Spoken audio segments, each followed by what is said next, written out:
Welcome to Live the Light, a show about personal growth through spirituality. And I'm your host, psychic, medium, and intuitive artist, Nicole Bowman. I want to thank you guys so much for sharing your light with me tonight and being a part of Live the Light. If you are brand new to Live the Light, please take a moment to click the follow button if you're listening from Blogtalkradio on your phone. Every time a new show comes, you will be notified. And also, take a moment to share this on your social media, wherever you are on the web, whether it be Facebook, Instagram, Twitter, YouTube. When you share these videos, when you share this information, when you share this radio broadcast, it helps the channel to grow and build. So tonight's show is going to be all about empaths, love, and relationships. And I'm led to talk about this tonight because I do readings for lots of people who are psychics, mediums, and intuitives in their own right. And I've done a number of readings on love and relationships. And one of the things that I've noticed a lot is that many people who are in the spiritual field or spiritual work, many people who feel or fashion themselves as healers, sometimes the issue that happens in romantic partnerships and friendship and in life is getting into relationships, getting into friendships, getting into working relationships where you find yourself being drained, where you find yourself being used, where you find yourself being discarded. And so tonight we're going to talk a little bit about that and why that may be happening to you. And we're also going to talk about what you can do to circumnavigate that and what you can do to change the course of that. Okay, so before we do, I'm going to open in prayer to set the intention and we'll get right into the show. I just surround us with the light of the Holy Spirit, and I call on the energy of the one true Creator. My prayer and affirmation is that I be a clear channel for the divine, and that this information be healing, accurate, and clear for all. And it is so. Amen. Okay, so as I said before, tonight is going to be all about relationships, specifically love and relationships, but we are going to talk about career and we're going to talk about interpersonal relationships as well that are not always romantic. I was inspired to do this show, as I said before, because I've read for a lot of people who are healers in their own right. They're psychics, they're mediums in their own right, and they may or may not do it professionally, but they definitely have gifts and abilities. And one of the issues and problems that many of us who fashion ourselves healers deal with is getting into romantic partnerships or relationships with people who are not fully healed. And instead of it being a healthy relationship, it becomes a situation where you basically become their personal healer. You become their personal psychic. You become their personal medium. And once the person is healed and they're clear, and they're full of life again, suddenly they no longer need you and then they discard you. Right. And this is something that a lot of healers go through. I've gone through it myself. I've gone through it in romantic partnerships. I've gone through it in friendships. I've even gone through it professionally. And so I want to share some insight that I think may help you to empower yourself and may help you to move forward. The most important thing that you have to know and understand is you have to know as a healer, as a psychic, as a medium, at what phase and stage you are in your life, especially when it comes to romance. Are you ready for a commitment? Are you looking to just enjoy yourself and play the field? Are you looking to date casually? You need to know what phase and shape you're in your life because that is going to determine the people that you allow in. Right? And you have to understand if you're on a healing journey and a healing path, you are naturally connecting to the divine on a deeper level. So when there are people who are hurting, when there are people who are in pain, they're naturally going to be connected to your energy because they need the healing too. And in a lot of cases, many of these people don't even realize that they're in pain. Many of these people don't even realize that they need and desire and crave this healing energy and divine energy. So what they're really attracted to is not so much you, it's the energy that you exude. And as a healer, as a psychic, as a spiritual worker, you have to understand what you exude. You have to understand why people may be attracted to you. You have to understand why they're flocking to you. And the reason I say that is because with our role as healers on this planet comes great responsibility. An individual may be approaching us thinking they want a romantic partnership or thinking they want a friendship or, thinking they want a professional relationship. But when we see them, we know very clearly that if anything, they need to be clients and not necessarily friends. If anything, they need to be clients and not necessarily romantic partners. If anything, they may need to be sent to a counselor, a psychiatrist, or maybe another spiritual worker, right? So you have to ascertain that and you have to be aware of that. And the way that you know for sure really is you just pay attention to how you feel when you're with the person.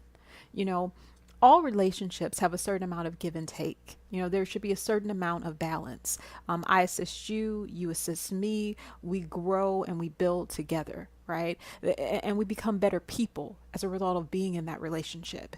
If you're in relationships where you constantly feel like you're getting the short end of the stick, you're being drained, you're offering advice, guidance, magic, healing, any sort of thing to people in your life, and you're getting nothing in return, then what essentially has happened is you're really dealing with people who really need a healer. They don't need a friend. Right. And so for those of us who do healing work, especially because this work can be, of course, very gratifying, but it can also be very draining. It's hard on the physical body. It's hard to do mediumship, even if it is something that you grow to love.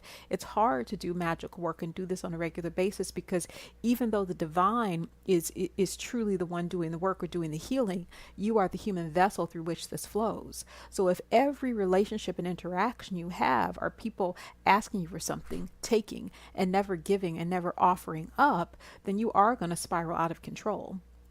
And one of the things I've noticed in a lot of metaphysical groups and spiritual groups and social media groups I'm a part of is every now and again there will be a person who identifies as an empath, a healer, a psychic, a spiritual worker, and they'll write a post about how they're there for everyone, but no one is there for them. Right. And whenever I see posts like this, I know what has happened is this person is in psychic burnout.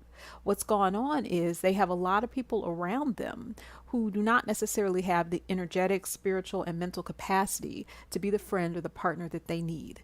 Now, to be clear, this is not a value judgment on those people, but you just have to know and understand not only what phase you're in your life, but you also have to know what phase the people around you are in their lives and what they are capable of. And sometimes people may put on a wonderful face and they may appear to be looking for a romantic partnership. They may appear to be looking for a friendship, but what they're really looking for is help. They're really looking for help. And a lot of times the help they need is professional help, whether that be a psychiatrist, whether that be a spiritual worker, whether that be a medium who can sit down with them and connect with a deceased loved one. But the bottom line is they're not necessarily looking for a genuine relationship where we're on equal footing and we're on equal steps, right? And so Spirit says you have to sort of know and understand that and ascertain that. And one of the major ways, as I said before, that you can know is just pay attention to how you feel when you're dealing with the person, right? You'll notice when a person's energy feels incredibly needy and they're pulling and everything is dramatic and everything is a drama and everything is desperation and we got to have it now. We got to do it now. And there's always this drama. Those are typically the type of people it's quite difficult to have healthy interpersonal relationships with, because actually what they need is they need to actually sit down and flesh out their thoughts and flesh out their emotions and really get some professional help. And as healers, it could be sometimes very enticing. It could sometimes be very interesting, when people look to you for their spiritual growth and their support and so forth, but it's very important that you don't get too caught up in that. Remember that the divine is flowing through you. So it's divine knowledge, divine healing, divine information that is flowing through you to go to that person. And the final thing I kind of want to say about this to wrap it up as well, I want to talk a bit about romantic partnerships and relationships. And I want to talk about this because I've read for a lot of people, men and women both, who may be at a certain point in their life where they're maybe wanting or desiring a commitment. And it seems that everybody that they're drawing to them is somebody who's not quite ready or is kind of coming in to drain them and then disappearing. And this goes back to the initial thing that we said in the beginning that Spirit stated. You have to know where you're at in your life. You must know what phase and what state you are in. You also have to know and understand what you require in your friendships, in your romantic partnerships, in your professional relationships. Definitely sit down and have standards. And the reason I say this is because if you don't have standards and you don't set boundaries, people will run all over you.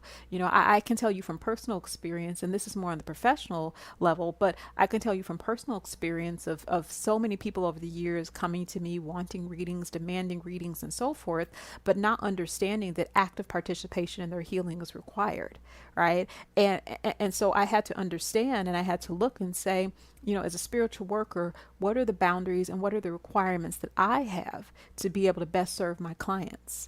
And are these people that are coming to me quality clients that I can truly help? And I would say the same is true in romantic partnership.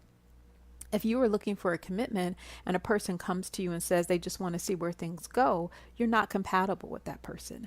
And rather than 6 months down the road, 3 months down the road, a couple years down the road, going in twists and turns and then ending up lost, it's better to just state what you want, need, and require in the beginning and watch their behavior and watch their actions. You also have to understand as well, whether male or female, sometimes people are coming to you, the healer, because they are trying to connect to the goddess within, or they're trying to connect to the God within. So what they're really attracted to is the divine energy that you emanate, and they're trying to find that in themselves. And most of the time when they're approaching you, they don't know that, which is why as a healer, as a psychic, as a medium, as an empath, you have to very quickly ascertain what phase or state a person is in their life, and then determine in what capacity they're going to be in your life, if any. Okay, so I just wanted to share that with you, just, some quick little thoughts on the broadcast today. But I really am wishing you a fabulous week and a wonderful month. And absolutely check back every Wednesday at 9 p.m. Eastern Standard Time on Blog Talk Radio, where we'll have shows and intuitive insight and guidance. You can also go to NicoleBowman.biz for readings and more. And definitely go to NicoleBowman.biz right now, because between now and the end of December, I am offering a reading special. So all readings, spiritual work, products are 20% off. And I've also just made a new addition to the Live the Light family. I have tote bags with positive affirmations on them. So the first bag is live your light, live your bliss, live yourself, which is what I always say. And you can purchase that, and there's free shipping if you purchase 2 or more bags. And we ship in the United States, and we also ship internationally. So always remember to live your light, live your bliss, and love yourself. And take care, guys.